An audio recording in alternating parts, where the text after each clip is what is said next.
Praise lord. వాక్యంలోకి వెళ్లే ముందు ప్రార్థించుకున్నాం. స్తుతులకు వస్తున్నటువంటి దేవానికి వందనములు, నీకు స్తోత్రాలు నాయన ప్రభా.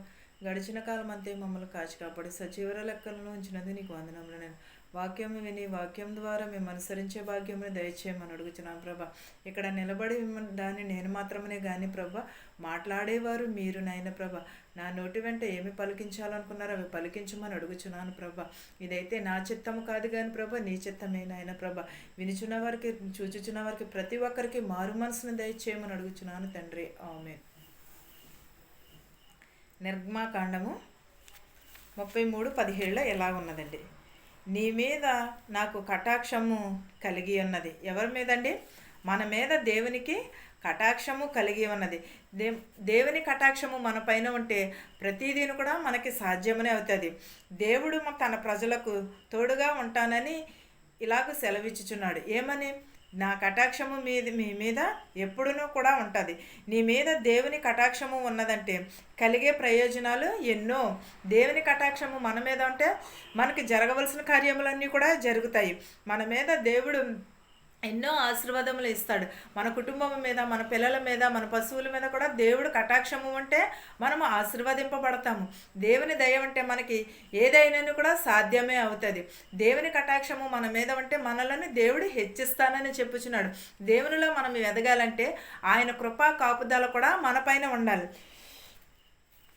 ఆదికాండము 19:19 ఎలాగున్నదండి? నీకు రక్షణ కలుగును గాక. మనకి ఏమి కలగాలండి? రక్షణ కలగాలి. మనం రక్షణ లేకపోతే దేవునిలో ఎదగగలదమంటారా? ఈ రోజున నేను ఎలా మాట్లాడుతున్నానంటే అది దేవుని రక్షణ ఇవ్వబట్టే తప్ప కానీ నా వల్ల అయితే ఏది కూడా కాదు. దేవుని కాపుదల, దేవుని కనికరము నా మీద ఉన్నది కాబట్టి నేను ఈరోజు మీతో ఇలా మాట్లాడగలుగుతున్నాను. లేకపోతే నేను మాట్లాడలేను. ఆయన రక్షణ నాకు కలుగును గాక. ఎవరి రక్షణ? దేవుని రక్షణ మనకి కలగాలి. దేవుని రక్షణ మనకి కలిగితే మనం నిజమైన మారు మనసును కలిగి ఉంటాము. దేవుని కటాక్షము మన పైన ఉంటే నిజమైన రక్షణను కలిగి ఉంటాము. ప్రతి ఒక్కరమును కూడా దేవునికి లోబడి ఉండాలి. మనం ఎప్పుడైతే వాక్యానికి లోబడతామో మన నడత, మన ప్రవర్తనను కూడా శుద్ధి చేసుకోవాలి. నిర్గమాకాండము 34:9 ఎలాగ వ్రాయబడు? నీకు సఫలత కలుగును గాక. దేవుని కరుణ మన పైన ఉంటే ఏం కలుగుతుందండి? ఆయన సఫలత మన పైన ఉంటుంది. ఆయన రక్షణ మన పైన ఉంటే మనకు సఫలము కలుగుతుంది. ఆయన నిరీక్షణ మన పైన ఉంటే మనకి సఫలత కలుగుతుంది. అలాంటి సఫలము మనము పొందాలనుకుంటే ఏం చేయాలి? మనం నిజమైన రక్షకుడు యేసుక్రీస్తు అని మనం నమ్మి ఉండాలి. నిజమైన రక్షకుడు యేసే అని మనం నమ్మాలి. నిజముగా యేసుక్రీస్తుని నమ్మి ఉంటే మనకి ఎన్నో ప్రయోజనములు ఉంటాయి. మన దేవుని రాజ్యంలో ప్రవేశించాలని ప్రతి ఒక్కరమును కూడా అనుకుంటాం. కానీ దేవుని కరుణ కటాక్షము మన పైన ఉంటే అది సాధ్యమవుతుంది. నిజమైన మారు మనసును కలిగి ఉంటే దేవుని రాజ్యంలో ప్రవేశిస్తాము. మన హృదయం సరిగా ఉంటే మనము దేవుని రాజ్యంలో ప్రవేశించాం. ఈ లోకపు వైపు కాదు కానీ మనం చూడటము దేవుని వైపును చూడాలి. మనం ఎప్పుడూ కూడా దేవుని రాజ్యము కావాలి, దేవునిలో మనం ఎదగాలి అని అన్నప్పుడు మనము తగ్గింపబడాలి. మనం ఎంత తగ్గించుకుంటే అంత హెచ్చింపబడతాము. ఎంత వినయమును కలిగి ఉంటే దేవుడు మనలను అంత ఆశీర్వదిస్తానని చెప్పుచున్నాడు. ఎప్పుడును కూడా దేవుని ఎడల మనం వినయమును కలిగి ఉండాలి. దేవుని రక్షణకి మనకు కలగాలంటే మనం ఎప్పుడును కూడా సఫలతను కలిగి ఉండాలి. సఫలతని తగ్గించుకునే మనస్సును కలిగి ఉండాలి. తగ్గింపనే స్వభావమును కలిగి ఉండాలి. ద్వితీయోపదేశకాండము 33:23 ఇలా నీకు దీవెన కలుగును. ఎవరికండి? మనకి దీవెనలు కలగాలంటే దేవునిని ఆశ్రయించాలి. మనం ఆశీర్వదింపబడాలంటే ఆయన కటాక్షము మన పైన ఉండాలి. ఆయన మనలను ఆశీర్వదించాలంటే మనల్ని ఆశీర్వదిస్తున్నాడు దేవుడు. కానీ మనం ఏమి చేయుచున్నాము? ఎస్తేరు వంటి ఆశీర్వాదములు కావాలని మనం అనుకునిచున్నాము. కానీ ఎస్తేరు వల్లే మనం జ్ఞానమును కలిగి ప్రవర్తిస్తున్నామా? ఎస్తేరు వల్లే మనం ప్రార్థనా జీవితమును కలిగి ఉంటున్నామా? ఎస్తేరు వల్లే మనము నిరీక్షణ కలిగి ఉంటున్నామా? ఎస్తేరు ఆశీర్వాదములు కావాలి అని అనుకుంటున్నామే తప్ప కానీ ఆయన మనకి ఎస్తేరు వల్లే ఆశీర్వాదములు ఇవ్వబోచున్నాడు. కానీ మనం ఎలా ఉంటున్నాము? మన హృదయం ఎలాగ ఉంటున్నది? ఎప్పుడైనాను మనం పరిశీలన చేసుకున్నామా? ఎప్పుడైనా మన హృదయాన్ని మనం పరీక్షించుకునిచున్నామా? ఎప్పుడును కూడా దేవునికి మనము లోబడి ఉండాలి. దేవునికి మనం ఎప్పుడును కూడా కృతజ్ఞతను కలిగి ఉండాలి. ఆశీర్వాదములు పొందబోచున్నాము, దేవుడు ఇవ్వబోచున్నాడు. కానీ మనం ఎలాంటి నిరీక్షణ కలిగి ఉంటున్నాము? నిజమైన రక్షకుడు యేసుక్రీస్తునా? లేకపోతే మనము ఈ లోకపు వైపు చూస్తున్నామన్న దేవుడు మనల్ని నిజమైన రక్షకుడు యేసుక్రీస్తుని మనం ఎరిగి ఉండాలి. మనము నిజమైన రక్షణను కలిగి ఉండాలి.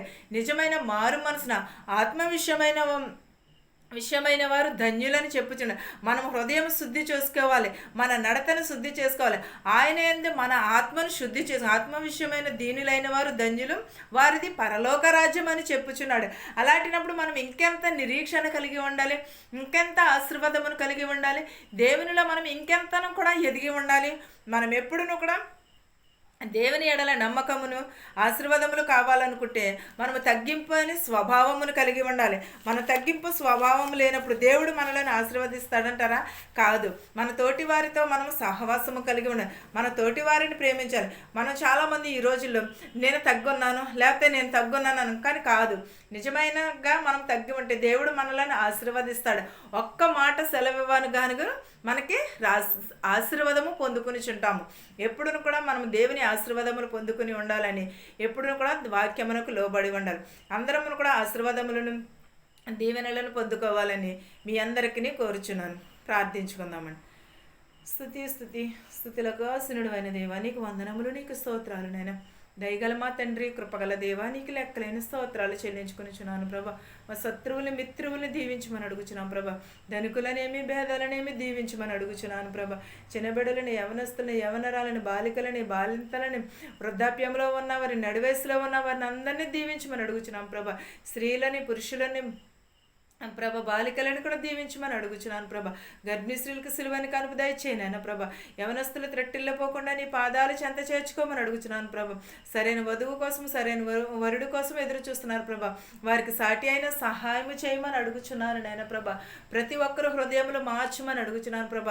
శాంతిని, కనికరమును దయచేయనైనా ప్రభ. ప్రతి ఒక్కరు కుటుంబంలో సమాధానమును దయచేయమని అడుగుచున్నాను ప్రభ. నిరీక్షణను కలిగి జీవించుటకు సహాయం చేయమని అడుగుచున్నాను ప్రభ. వారి హృదయములు మార్చినైనా ప్రభ. మారు మనసును పొందుటకు సహాయం చేయమని అడుగుచున్నాను ప్రభ. వెకిలి చేష్టలు, ఎదుటి వారిని హింసించే మాటలకు దూరంగా ఉంచమని అడుగుచున్నాను నాయన. ప్రతి ఒక్కరు హృదయములు మార్చమని అడుగుచున్నాను ప్రభ. ప్రతి ఒక్కరికి రక్షణను దయచేయమని అడుగుచున్నాను ప్రభ. నిరీక్షణను కలిగి జీవించుటకు సహాయము చేయమని అడుగుచున్నాను ప్రభ. ప్రతి ఒక్కరు హృదయములు మార్చమని అడుగుచున్నాను ప్రభ. నీకు వందనములు, నీకు స్తోత్రాలు నాయన ప్రభ. దయగల మా తండ్రి, కృపగల దేవా, నీకు లెక్కలేని స్తోత్రాలు నాయన ప్రభ. పిల్లలు లేని వారికి పిల్లల దయచేయి నాయన ప్రభ. యవనస్తులను ప్రభ చదువుకునిచుండగా అనాథ బిడ్డలను దీవించమని అడుగుచున్నాను ప్రభ. వృద్ధాప్యంలో ఉన్నవారిని దీవించమని. ఎన్నో మంది ప్రభ, ఎంతో మంది ప్రభ అనేకమైన వ్యాధులతో బాధపడుచున్నారు ప్రభ. వారికి స్వస్థత దయచేయమని అడుగుచున్నాను ప్రభ. నాయన ప్రభ, బాగు చేయమని అడుగుచున్నాను ప్రభ. ప్రతి ఒక్కరి కుటుంబంలో శాంతిని, సమాధానమును, కనికరమును దయచేయమని అడుగుచున్నాను ప్రభ. నీ కృపా కాపుదల దయచేయమని అడుగుచున్నాను ప్రభ. ప్రతి ఒక్కరికి మారు మనసు దయచేయమని అడుగుచున్నాం ప్రభా. ఇతర దేశాల్లో పని చేసుకుంటున్న వారిని కూడా శక్తిని, బలముని దయచేయమని అడుగుచున్నాం ప్రభా. వెళ్ళుచుండగా వచ్చుచుండగా వారి ప్రయాణం అంతట్లో మీరే తోడునడుగా ఉండమని అడుగుచున్నాం ప్రభా. ఎవరైతే వారి చేతి పనులను చేస్తున్నారో వారి చేతి పనులను దీవించమని అడుగుచున్నాం ప్రభా. బస్సులో వెలిచిన హెలికాప్టర్ ప్రతి ఒక్కరు వాహనమును ప్రభా సురక్షితంగా నడుపుటకు, వారి గృహాలకు సురక్షితంగా చేర్చుటకు సహాయం చేయమని అడుగుచున్నాం ప్రభా. మా దేశాలని, మా సంఘాలని దీవించమని అడుగుచున్నాం ప్రభా. మాకు మారు మనసుని దయచే, నిజమైన రక్షణను దయచేయమని అడుగుచున్నాను ప్రభ. ప్రతి ఒక్కరు కుటుంబంలో శాంతిని, సమాధానమును, కనికరమును దయచేయమని అడుగుచున్నాను తండ్రి. ఆమెన్. పరలోకమందున్న మా తండ్రి, నీ నామము పరిశుద్ధపరచబడును గాక, నీ రాజ్యం వచ్చును గాక, నీ చిత్తము పరలోకమందు భువేందు నెరవేరినట్లును, నీ భూమి అందు నెరవేరినట్లును మరణస్థులను మేము క్షమించిన ప్రకారము మా రుణములను క్షమించుము. దుష్టు నుండి, శోధన నుండి తప్పించుము. రాజ్యమును, శక్తియు, మహిమయు నిరంతరము నీవై ఉన్నావు మా తండ్రి. ఆమెన్. ఆమెన్. అందరికీ వందనాలండి.